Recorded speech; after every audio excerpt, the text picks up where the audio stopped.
केदारनाथ यात्रा में आप सभी भक्तों का स्वागत है। इस वीडियो के अंदर मैं आपको बताऊंगा कि आप हरिद्वार और ऋषिकेश से सोनप्रयाग तक बस और शेयरिंग टैक्सी में कैसे आ सकते हो और उनका कितना किराया रहता है। और अगर आप खुद की 4 व्हीलर या 2 व्हीलर से आ रहे हो तो सोनप्रयाग में आपको पार्किंग कहां पर मिलेगा और क्या चार्जेस रहेंगे। सोनप्रयाग में आते ही यदि आपका रजिस्ट्रेशन नहीं हुआ है तो रजिस्ट्रेशन कहां पर करवाना है, और रजिस्ट्रेशन हो गया है तो उसे सोनप्रयाग में कहां पर चेक करवाना है। और अगर आप सोनप्रयाग में रुकना चाहो तो सोनप्रयाग में रुकने के लिए क्या बेस्ट ऑप्शन रहेंगे। फिर सोनप्रयाग से गौरीकुंड तक टैक्सी कैसे मिलेगी और गौरीकुंड में रुकने के लिए क्या बेस्ट ऑप्शन रहेंगे। साथ ही गौरीकुंड में है गौरी माई मंदिर और तप्त कुंड, जहां आप पवित्र स्नान करके अपनी यात्रा की शुरुआत कैसे करेंगे। गौरीकुंड से केदार बाबा मंदिर तक की दूरी है 16 किलोमीटर। तो इस ट्रैक के दौरान क्या क्या आपको सुविधा मिलने वाली है और क्या क्या असुविधा होने वाली है। साथ ही आप पिट्ठू, पालकी और घोड़े से यात्रा कैसे कर सकते हो और उनके क्या चार्जेस रहेंगे। और इसके अलावा आप हेलीकॉप्टर से कैसे यात्रा कर सकते हो। केदारनाथ पहुंचने के बाद यहाँ पर रुकने के लिए सबसे अच्छे ऑप्शन क्या रहेंगे और कहाँ से आपको टोकन मिलेगा दर्शन के लिए। साथ ही दर्शन कैसे करना है। और इसके अलावा यहाँ पर है श्री ईशानेश्वर महादेव मंदिर, भीमशिला, श्री आदि गुरु शंकराचार्य की समाधि, रेतास कुंड, बाबा बर्फानी मंदिर, मोदी गुफा, वासुकी ताल और श्री भैरवनाथ मंदिर में आपको दर्शन कैसे करना है। तो इस वीडियो में आपको कंप्लीट इन्फॉर्मेशन मिल जाएगी। बस आपको करना है चैनल को सब्सक्राइब और वीडियो को लाइक, कमेंट में जयकारा लगाना है महादेव का। तो चलिए शुरू करते हैं केदारनाथ यात्रा। हर हर महादेव।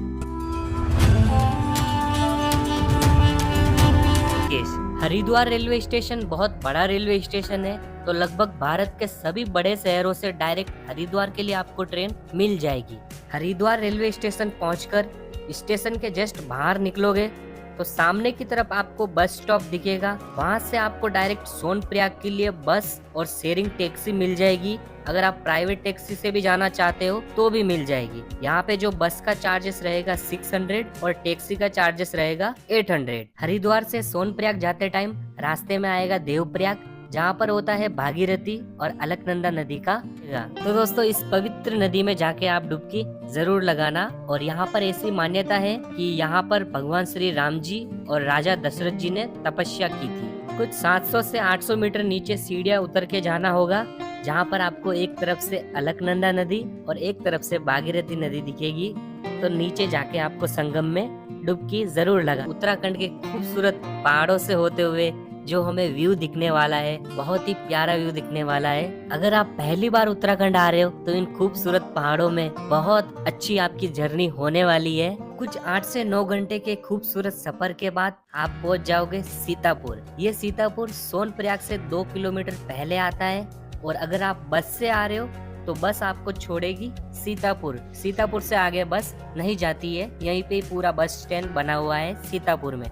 अगर आप शेयरिंग टैक्सी से आ रहे हो तो शेयरिंग टैक्सी आपको छोड़ेगी सोनप्रयाग की पार्किंग से 500 मीटर पहले। फिर आपको यहाँ से पैदल चलकर सोनप्रयाग तक जाना होगा। तो टैक्सी ने हमें छोड़ दिया है सोनप्रयाग की पार्किंग से आधा किलोमीटर पहले। और ये है सोनप्रयाग का पार्किंग।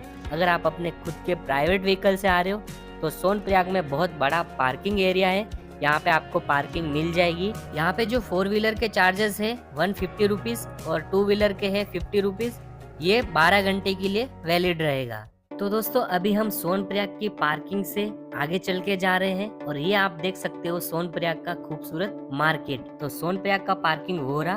पार्किंग से लगभग 200-250 मीटर जैसे ही आप आगे चल के आओगे तो राइट साइड में यहाँ पे आपको दिखेगा रजिस्ट्रेशन काउंटर का ऑफिस। अगर आपने ऑनलाइन रजिस्ट्रेशन किया है तो इस काउंटर पे जाके आपको आपका रजिस्ट्रेशन चेक करवाना है। अगर आपने ऑनलाइन रजिस्ट्रेशन नहीं किया है, आप नया रजिस्ट्रेशन करना चाहते हो तो अपना आधार कार्ड अपने साथ में कैरी जरूर कर लेना। सिर्फ आपका यहाँ पे आधार कार्ड लगेगा और आपका रजिस्ट्रेशन हो जाएगा। और ऑनलाइन रजिस्ट्रेशन करने के लिए ये वेबसाइट है उत्तराखंड गवर्नमेंट की। आप इस वेबसाइट पे जाके ऑनलाइन रजिस्ट्रेशन कर सकते हो। सोनप्रयाग में रजिस्ट्रेशन चेक होने के बाद में अगर आप सोनप्रयाग में रुकना चाहो तो यहाँ पे बहुत अच्छी खासी होटल की व्यवस्था है और डॉर्मेट्री भी आपको मिल जाएगा। लेकिन गौरीकुंड में रुकना बेस्ट रहेगा। तो अभी हम जाएंगे, ये है सोनप्रयाग का मार्केट और इससे आगे गौरीकुंड।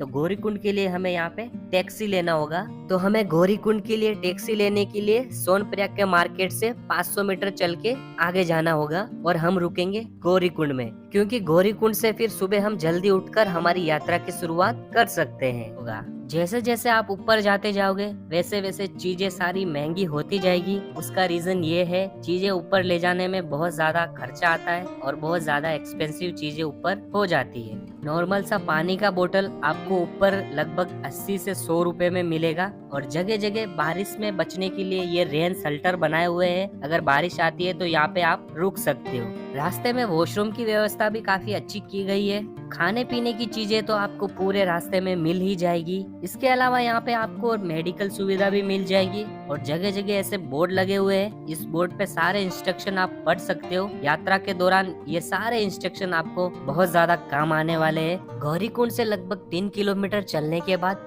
सबसे पहले आएगा चीरवासा भैरवनाथ जी का मंदिर। तो दोस्तों ये है चीरवासा भैरवनाथ जी।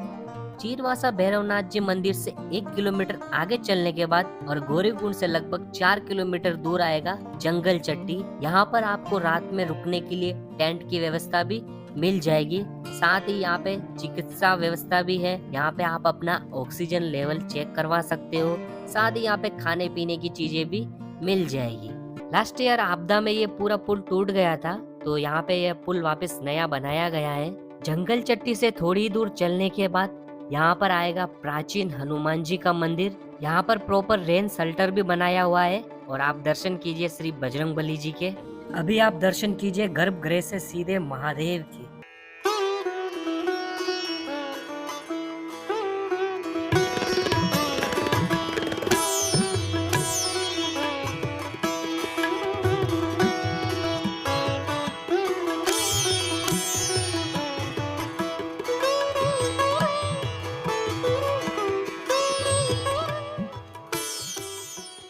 महाकाल के दर्शन करके जैसे ही आप एग्जिट गेट से बाहर निकलोगे तो लेफ्ट साइड में है श्री ईशानेश्वर महादेव मंदिर। तो यहाँ पे भी आप दर्शन जरूर कीजिएगा। श्री ईशानेश्वर महादेव मंदिर में दर्शन करने के बाद आप जस्ट आ जाइए मंदिर के पीछे की तरफ, जहाँ पर बना हुआ है एक पवित्र कुंड, जहाँ मंदिर में गर्भगृह में जो जलाभिषेक होता है महाकाल का, शंभू का, वही जल यहाँ मंदिर के पीछे आता है। ये पवित्र जल अपने घर के लिए जरूर लेके जाए। उसी पवित्र कुंड और मंदिर के जस्ट पीछे की तरफ है भीमशिला। दोस्तों ये वही भीमशिला है जो 2013 में भयंकर आपदा आई थी। उस दौरान इसी भीमशिला ने मंदिर की रक्षा की थी। इसी भीमशिला की वजह से मंदिर को बहुत ज्यादा नुकसान नहीं हुआ था। तो ये भीमशिला है, आप दर्शन कीजिए भीमशिला के। भीमशिला के दर्शन करने के बाद जस्ट भीमशिला से 50 मीटर पीछे की तरफ है श्री आदि गुरु शंकराचार्य जी की समाधि। श्री आदि गुरु शंकराचार्य जी ने 8वीं सदी में इस मंदिर का पुनः निर्माण करवाया था और वो यही समाधि में लीन हो गए थे। अगर आप मंदिर के गर्भगृह में जाके दर्शन करना चाहते हो तो मंदिर के राइट साइड में ये एक विशेष काउंटर बना हुआ है। यहाँ से आपको पास लेना होगा 1100 रुपए का। उस पास से आप मंदिर में जाके गर्भगृह में दर्शन कर सकते हो। यहाँ पर होती है दोस्तों शाम को 7 बजे बाबा केदार की आरती। तो ये आरती आप जरूर अटेंड कीजिएगा। मंदिर में दर्शन करके जैसे ही आप एग्जिट गेट से बाहर निकलते हो, उसी एग्जिट गेट के जस्ट सामने की तरफ है श्री भैरवनाथ जी मंदिर में जाने के लिए रास्ता। तो यहाँ से आपको लगभग 700 से 800 मीटर खड़ी चढ़ाई चढ़ के श्री भैरवनाथ जी मंदिर तक के लिए जाना होगा। और रास्ता जहाँ से स्टार्ट होता है भैरव बाबा का, उसी जगह से पहले यहाँ पे आपको एक अलवर भंडारा देखने को मिलता है। ये भंडारा 2 मई से लेके 23 अक्टूबर तक चलने वाला है और पूरे केदारनाथ में सिर्फ यही एक भंडारा है जो आपको पूरे 6 महीने के लिए मिलेगा। और इसी अलवर भंडारे के जस्ट पास से ये सामने की तरफ हमें जाना होगा श्री भैरवनाथ जी मंदिर में दर्शन करने। लगभग 700 से 800 मीटर की खड़ी चढ़ाई चढ़ के हमें ऊपर आना होगा। और यहाँ आने के लिए आप पिट्टू भी ले सकते हो। पिट्टू भी आपको मिल जाएगा अगर आपके साथ में कोई बुजुर्ग व्यक्ति है तो ये है भैरवनाथ जी का मंदिर। और जो भैरवनाथ जी है वो पूरी केदार घाटी के रक्षक माने जाते हैं। भैरव बाबा पूरी केदार घाटी की रक्षा करते हैं। श्री भैरवनाथ मंदिर से आपको पूरा केदार बाबा का मंदिर, पूरा केदार घाटी आपको दिखने वाला है।